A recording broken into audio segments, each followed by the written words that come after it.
এটা তো অবশ্যই খুবই একটা আনন্দের বিষয় যখন ছোট স্ক্রিন টাইম থেকেও যদি মানুষের মন ছোঁয়া যায়। এটা সব আর্টিস্টই এই জিনিসটা খুবই অ্যাপ্রিসিয়েট করে, আমিও অ্যাপ্রিসিয়েট করেছি। আমাকে আমার সবসময় কথা ছিল যে ক্যারেক্টারের স্ক্রিন টাইম যতই হোক না কেন, ক্যারেক্টারের ডেপথ থাকলে, ক্যারেক্টারের কোনো ইম্প্যাক্ট থাকলে আমি সেই ক্যারেক্টারটা করবই।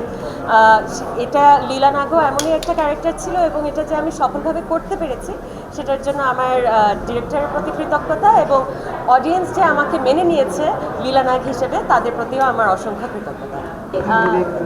যুক্ত হওয়ার গল্পটা তো আসলে খুব অথেন্টিকভাবেই যুক্ত হওয়া হয়েছে এই প্রজেক্টের সাথে। উজ্জ্বল ভাইয়ের সাথে এটা আমার প্রথম কাজ। উনি যে আসলে আমাকে চিনতেন এটাও আমি জানতাম না, তবে ওনার টিম থেকে আমাকে ফোন দিয়ে জিজ্ঞেস করলো যে এরকম একটা কাজ হতে যাচ্ছে উজ্জ্বল ভাইয়ের, স্ক্রিপ্টটা আমাকে পড়তে দিল। স্ক্রিপ্টটা পড়ে তো আমি প্রাথমিকভাবেই আমি ক্যারেক্টারটার ব্যাপারে জেনে আমি তখনই বলেছি যে হ্যাঁ অবশ্যই আমি ইন্টারেস্টেড।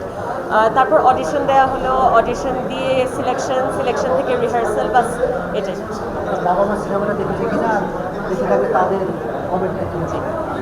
আসলে আমি এই নিয়ে প্রায় 4 থেকে 5 বারের মতো সিনেমাটা দেখলাম দর্শকের সাথে। দ্বিতীয়বার গিয়েছিলাম মা বাবার সাথে দেখতে ঈদের ঠিক পরের দিন, এবং ওইটাই সম্ভবত আমার সবচেয়ে ভালো অভিজ্ঞতা ছিল অডিয়েন্সের সাথে দেখা।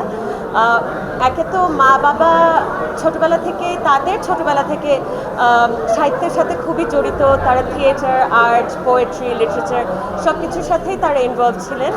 এবং যখন আমি শুনছিলাম যে আমার পাশে বসে বসে আমার মা বাবা দুজন কবিতার সাথে সাথে আবৃত্তি করছে, তখনই আমি বুঝেছি যে আসলে এই সিনেমাটা কতটা কানেক্ট করছে অডিয়েন্সের সাথে।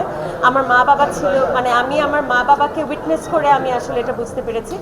ইনফ্যাক্ট তাদের দেখা থেকে আমিও সিনেমাটাকে আরেকটু গভীরভাবে ফিল করতে পেরেছি। সো খুবই ভালো লেগেছে মা বাবার সাথে এটা দেখে।